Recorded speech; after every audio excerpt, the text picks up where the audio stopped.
Tivemos caso até de Aparecida de Minas do médico sentir que quando a pulverização aérea passa, a postinha de saúde tem muitos casos de intoxicação. Andam morrendo muitas árvores, até árvores nativas, né?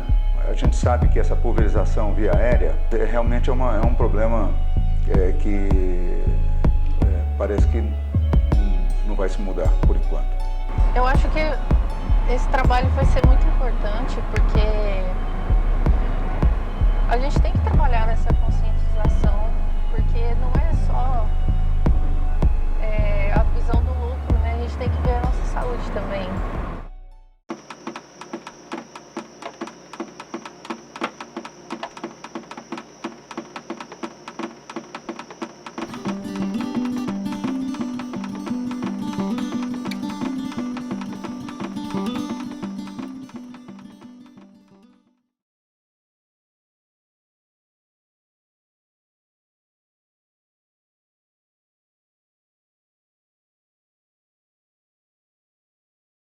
Eu digo que Frutal é uma ilha, né, rodeada de cana por todos os lados.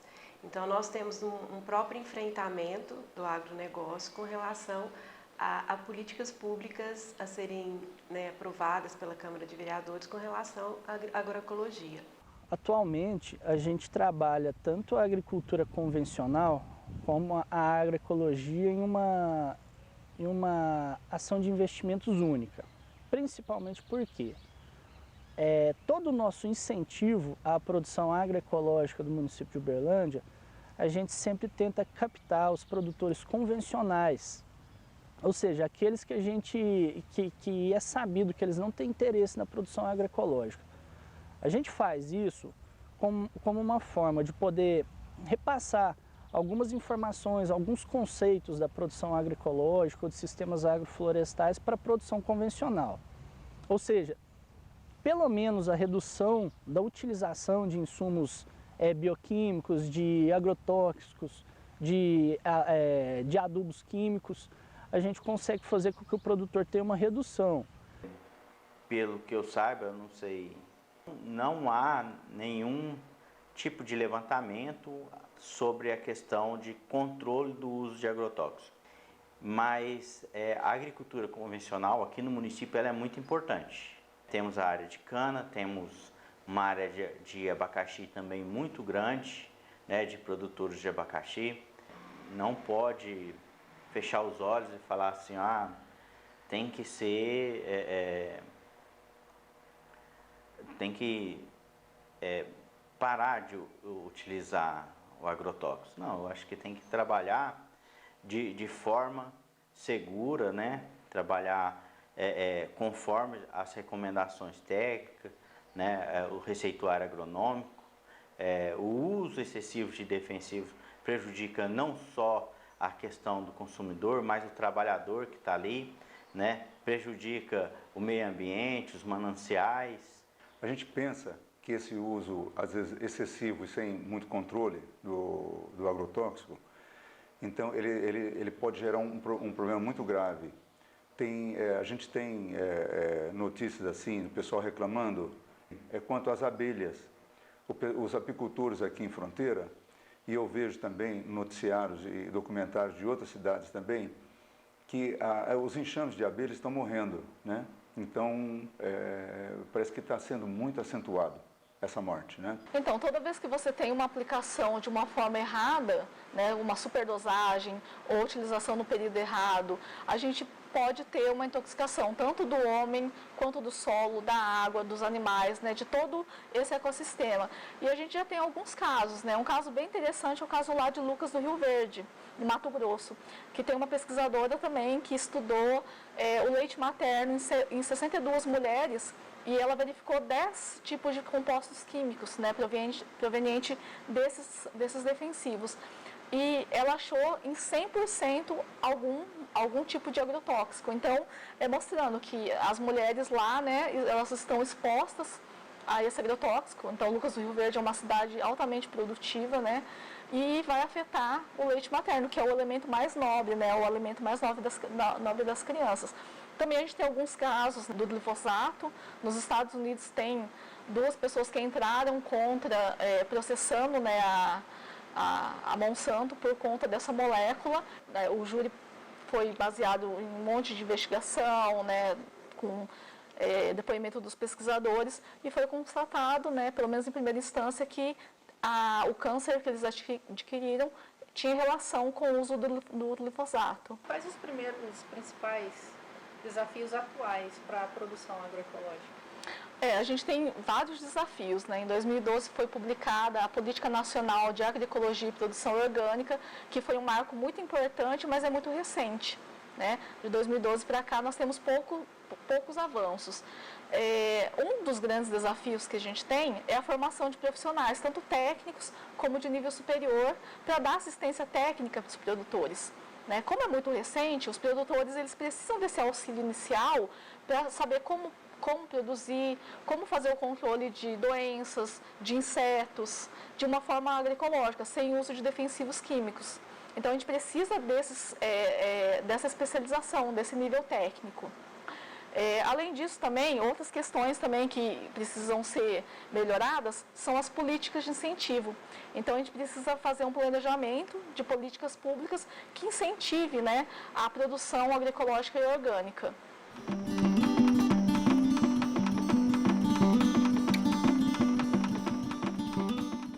A briga inicial é que nós tenhamos uma lei que regulamente a pulverização aérea, porque só assim a gente pode trabalhar com a agroecologia no nosso município. O segundo ponto é a regularização ambiental dos pequenos produtores. Então, nós precisamos que eles façam a regularização da outorga da água, que eles tenham licenciamento ambiental, para que eles possam conseguir o selo da agroecologia. Nós temos um índice muito pequeno de pequenos produtores regularizados com a certificação de ambiental. Então, nós estamos trabalhando nesse sentido, no início, de regularizar, contribuir para que eles tenham a fossa séptica, que quase 90% não tem, que eles, como eu já falei anteriormente, que eles regularizem a outorga e que eles tenham, por fim, a licença ambiental. A prefeitura aqui, ela incentiva mantendo o convênio entre Emater e prefeitura para assistir os produtores do município. Já com os produtores agroecológicos do município, a gente trabalha com a seguinte forma: a gente organiza a cadeia para a gente poder distribuir os insumos orgânicos, seja por meio de compostos que a gente muitas vezes recebe de doação, ou, por exemplo, a distribuição de matéria orgânica que a gente utiliza, que a gente obtém por meio de uma palha de arroz compostada que a gente recebe do Sindicato Rural. É uma palha compostada junto com fezes e urina de ruminantes, onde a gente faz a compostagem desse material e depois desse material decomposto a gente faz a oferta gratuita para os produtores da agroecologia do município, tá certo? E também um trabalho que a gente executa desde o ano de 2018, do início de 2018, que é a distribuição de roçados urbanos, ou seja, roçagem de áreas urbanas, no caso capim, né? Ou então a distribuição de podas e galhos de árvores que são cortadas no município, a gente também oferece para o produtor. O objetivo é a gente conseguir fazer com que o produtor se atenha cada vez mais na questão da cobertura do solo, na questão da decomposição desse material para enriquecimento desse solo, né? E com isso, os investimentos mesmo, eles são muito mais na parte de logística e estratégico do que na parte de aquisição propriamente dita desses insumos. Outra ação também que a gente executou agora no ano de 2019 foi a distribuição de mais de 42 mil mudas frutíferas para produtores selecionados dentro do município de Uberlândia, tá certo? E demos prioridade para sistemas agroflorestais, ou seja, os produtores que executaram seus projetos, que ofertaram seus projetos para produção agroflorestal, eles foram priorizados dentro desse edital. E com isso a gente conseguiu contemplar mais de 23 áreas de produção agroflorestal no município de Uberlândia. nós fazemos capacitações, né? Recentemente, o ano passado, nós fizemos uma sobre o controle alternativo de pragas e doenças. No ano retrasado, nós fizemos de produção agroecológica na olericultura, e juntamente com alguns produtores e o pessoal das escolas municipais, porque aqui no município, cada escola tem uma horta, né? Então, nós trabalhamos em parceria, assim, capacitando esses funcionários que cuidam das hortas escolares e convidamos também o pessoal, os agricultores familiares, né? Alguns que trabalham com a olericultura para aprender um pouco sobre o que é agroecologia, quais são os princípios, como deve ser trabalhado o solo, né, o meio ambiente e tudo que envolve a parte de produção agroecológica. O agronegócio, que a gente chama, né, agricultura convencional, ele por si só, ele se mantém, porque ele é feito por grandes proprietários, então eles arrendam dos pequenos, eles produzem em monocultura, eles produzem com alta mecanização, eles produzem com grande quantidade de agroquímicos, e isso por exemplo, hoje você vai fazer um financiamento, se você apresenta a cartela de agroquímicos, é uma garantia que você não vai perder a produção. Então, para eles, a facilidade é muito maior, o investimento é muito maior, ele consegue uma licença ambiental com facilidade, porque esses recursos ele tem em abundância, né? Então, assim, hoje nós temos uma política, eu digo, nacional, que protege o agronegócio. Nós tivemos agora, nesse atual governo, em 2019, a liberação de mais 253 novos agrotóxicos que eram proibidos no Brasil, já são proibidos na Europa há bastante tempo. Então, tudo isso são facilidades para o grande produtor, para a agricultura convencional, porque o que é a base da agricultura convencional? É o agroquímico, né? Aquela coisa que vai te garantir que pode ter praga, que ele consegue resolver aquele problema, que pode faltar chuva, que ele irriga, né? Porque ele tem a outorga para poder fazer essa irrigação. Então, assim, hoje nós temos uma política tanto nacional, como estadual, como municipal, totalmente voltada para o agronegócio. A agricultura familiar, ela é muito esquecida. Então, assim, ela é muito esquecida e muito sofrida com essa questão, porque o grande vem com total domínio da área, do território, do ar, da água, né? Então, fica cada vez mais complexo para o pequeno produtor.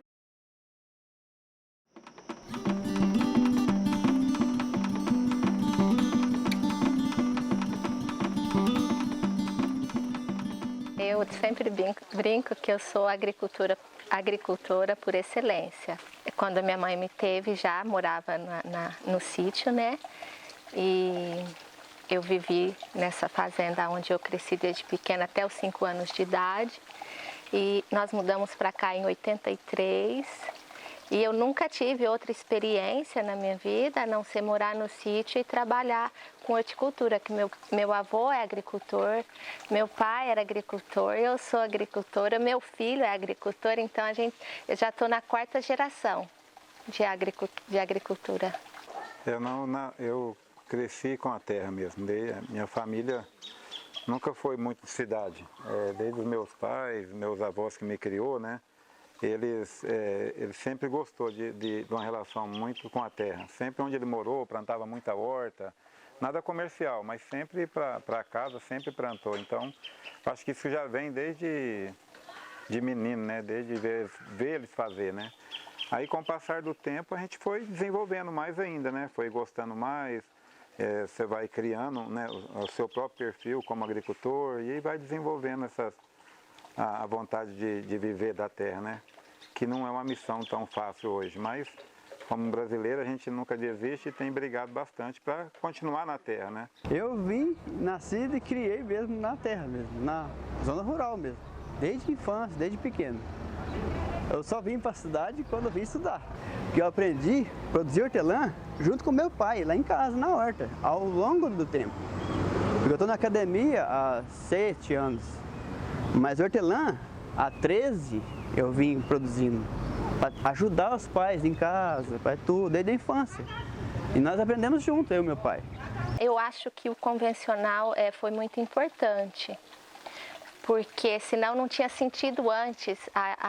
Como é lindo descobrir a agroecologia e ver que os alimentos produzem sem adubo químico e sem agrotóxico. Então marcou muito, essa transformação ficou assim, não só eu como toda a família, foi tão fascinante que a gente se tornou agricultor agroecológico da noite para o dia. A gente não teve o período de transição que todo mundo tem, de conversão, de se habituando, não. Simplesmente a gente girou.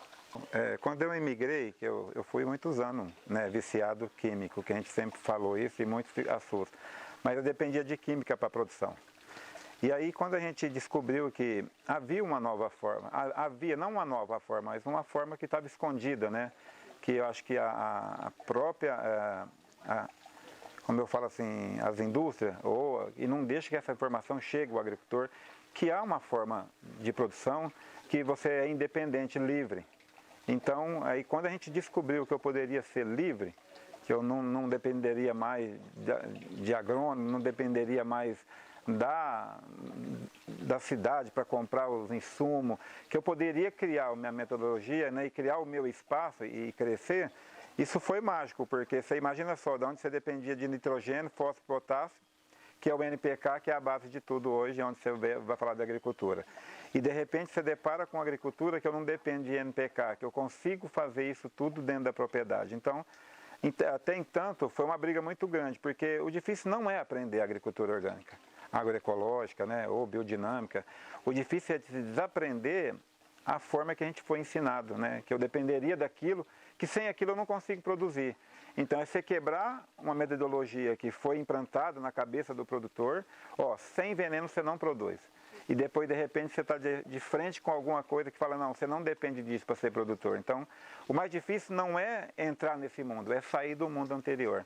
É sair daquele mundo que onde te ensinaram que sem isso você não rompe, você precisa de um pacote tecnológico, ou senão você não vai colher nada, ou vai perder, o bicho vai comer toda a sua lavoura. E de repente você entrar e falar, não, mas eu preciso dessa largata, mas eu preciso dessa joaninha, eu preciso desse universo. Então acho que o grande mágico de sair desse mundo é isso, é falar assim, hoje eu sou livre, né? Eu sou livre, eu tenho a minha metodologia, eu tenho meus pensamentos. E a gente tem uma relação muito grande com o solo. Começa a entender todos esses processos, como isso funciona, né? O que eu preciso fazer, né? Aonde eu começo? Então tudo isso é difícil para o agricultor. A gente trabalhava no convencional, mas não tinha muita noção dos malefícios do agrotóxico, porque ele vem camuflado. Ele não vem de forma para você entender e saber que aquela alergia, que aquela coceirinha, que aquela intolerância a algo já é do agrotóxico. Então, quando você é imerso na agroecologia, que você começa a estudar a fundo, você fala, pô, mas eu mudei e agora eu consigo ofertar saúde, você não quer mais ofertar esses alimentos com agrotóxicos, jamais, principalmente para a sua família e para o próximo. É um reconectar com a natureza, é um bem-querer para si próprio e para o outro. O problema do agricultor usar tanto veneno está na sociedade. A sociedade, sim, é culpada com 93% do agricultor fazer o que ele faz hoje. Eu te explico isso e vocês vão entender. O que acontece? Eu pego um abacaxi com algum defeitinho que pode ocorrer, né, que ele está exposto e levo para o mercado. O mercado não aceita, porque o consumidor vai lá, pega ele e põe para o canto, porque ele acha que ele está pagando, então não, essa fruta não me serve. Se ela não tiver lisa, bonita, não me serve. Quando ele devolve aquela fruta, o mercado desconta do agricultor. O agricultor que paga essa conta. Então o agricultor, para não ter que pagar essa conta, o que ele vai fazer? Ele vai em busca de uma alternativa. Não, eu vou ter que usar veneno, porque eu não quero ter prejuízo. Então o próprio veneno... então a sociedade, querendo ou não, ela molda o agricultor. O agricultor é obrigado a usar veneno por causa da sociedade. Entanto, em si, eu falo que eles talvez não queriam usar. Mas como eu vivo da agricultura, ele tem família para pagar, e tem para cuidar, e tem as coisas, o que acontece quando ele chega no mercado para pegar o pouquinho que ele ganha? O mercado fala, não, você me trouxe 50 peças, mas 20 está estragada. Aí ele pega e mostra, aí ele leva para casa e olha aqui e fala, não, o que eu tenho que fazer? Aí ele vai em busca dos agrotóxicos, porque ele dá uma resposta muito rápida. É mais por persistência mesmo, dizer que é lucrativo como se fosse os métodos convencionais não é, mas a gente vai tentando sim, porque tem esse mercado que o pessoal também quer. E por que vocês optaram por uma agricultura com menos agrotóxico assim? Para o que nós mesmos comercializamos, nós comemos esse alimento, então evitar um pouco, né, de agrotóxico. Bom, em relação aos altos índices de resíduos de agrotóxicos nos alimentos, nos produtos, a gente sempre vê na mídia a Anvisa com algum produto sendo, né, vistoriado e com excesso desse resíduo. Uma coisa bem interessante é um trabalho da Larissa Bombardi, é uma pesquisadora da USP, e ela fez um estudo bem amplo sobre o uso de agrotóxico no Brasil. Então lá tem dados sobre cada estado, quanto que utiliza de agrotóxico, fala sobre também intoxicação dos trabalhadores, nas mulheres. Então é uma fonte de informação bem interessante. E lá, vou dar só um exemplo assim, que é a malationa, que é um inseticida e acaricida também, que é bastante utilizado em várias culturas. Ela comparou em relação, né, com os dados da Anvisa, em relação ao Brasil e da União Europeia, lá o nível máximo permitido de resíduo da malationa é de 0,5 miligramas por quilo. Aqui no Brasil, na alface, isso é de 16 vezes mais. Então, assim, é muito mais maleável que da União Europeia. Isso na alface, mas se a gente pensar no brócolis, pode chegar até 250 vezes mais. E no feijão, que é o nosso alimento principal, né? Todo dia a gente, no almoço, na janta, a gente está consumindo feijão, isso chega a 400 vezes mais. Então é muito. A permissão de nível máximo de resíduo dos produtos aqui no Brasil é muito mais maleável, né, do que na União Europeia. Então a gente sempre tem algum problema. Além disso, a gente precisa dos técnicos para auxiliar esses produtores, né? Claro que tem alguns que já sabem, que utilizam de forma correta, mas a gente, quando aplica qualquer tipo de defensivo agrícola, a gente tem uma dosagem, a gente tem a cultura que ela pode ser utilizada e o período de carência, ou seja, depois que você aplicou, qual que é o tempo que eu vou poder colher para poder enviar esse produto para o consumidor? E em muitos casos isso não ocorre. Então a gente sempre acaba tendo, né, as notícias lá da Anvisa sobre produtos que estão acima do nível máximo permitido de resíduos. Buscando ter mais produção, atender mais quantidade, em visão de lucratividade, eu busquei técnicas para isso também. Já usei agrotóxico, já usei adubação mineral, granulada. E, de certa forma, foi experiências boas, que eu vi respostas naquele momento, a minha passagem de conhecimento que eu tive. A minha planta que eu produzo lá em casa não aceita adubação química, adubação convencional, com fertilizante, agrotóxico em cima. Por quê? Porque eu não consigo aroma, que é o hortelã. Para ele ter um máximo de princípio ativo, aroma, sabor, qualidade, eu preciso de fato que seja produzido no estilo mais natural possível. Primeiramente, sobre a agricultura convencional, é interessante destacar que ela também utiliza muitas tecnologias, muitas práticas da agricultura orgânica e agroecológica, né, como o controle biológico. Então, o controle biológico ele é utilizado até mesmo em monoculturas, como a cana-de-açúcar. Então, ela é amplamente utilizada. Eu diria que a maior praga em cima da terra é o ser humano. Se a gente fosse falar assim a verdade, porque tudo que ele põe a mão, ele deforma. Ele quer moldar o que Deus criou, ele quer inverter os papéis. Ele começou a criar uma semente. Claro que em aspectos a gente melhorou, mas em muito a gente regrediu. Perdemos muitos conhecimentos antigos, porque o ser humano ele quis ultrapassar o tempo. E pragas e doenças, o que é isso? Simplesmente é um aviso da mãe natureza. A mãe natureza só te conduz, ó, se a lagarta atacou o seu milho, atacou sua couve, o porquê que ela atacou, né? Primeiro a gente tem que buscar a causa. A praga, ela tá ali para te mostrar que a planta não está sadia, que a terra talvez está faltando nutrientes necessários. Todo mundo acha que ela é o inimigo, que ela tá ali só para cortar a sua planta, não. Ela tá ali para te mostrar que aquela planta não está bem. Tem vezes que ela anda mais de 100 plantas para ir cortar uma lá no final. Eu preciso entender o que eu gerei comida para largata, né? O porquê que a minha couve deu largata. Aí a gente vai buscar a causa. Ah, por causa do quê? Faltou molibdeno? Ah, se eu aplicar molibdeno na folha da couve, a largata não vai atacar. Então, são deficiências. Na verdade, são deficiências de nutrientes na planta. Como a agroecologia, eu acho interessante a gente destacar que ela é uma ciência, ela é uma prática, ela é um movimento, né? Então, a gente tem que... algumas pessoas têm um pouquinho de preconceito quando falam em agroecologia, acham que tem que ser uma coisa muito manual. Mas não, a agroecologia, ela também traz o conhecimento da ciência.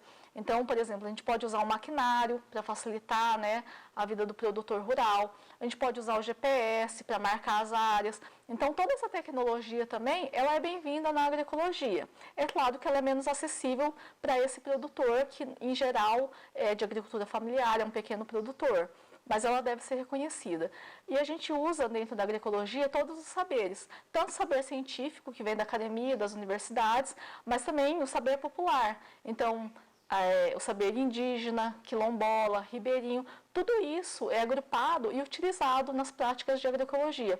Tem muitos produtores, pequenos produtores familiares, que fazem a agroecologia, mas eles não sabem que fazem, eles não conhecem esse termo.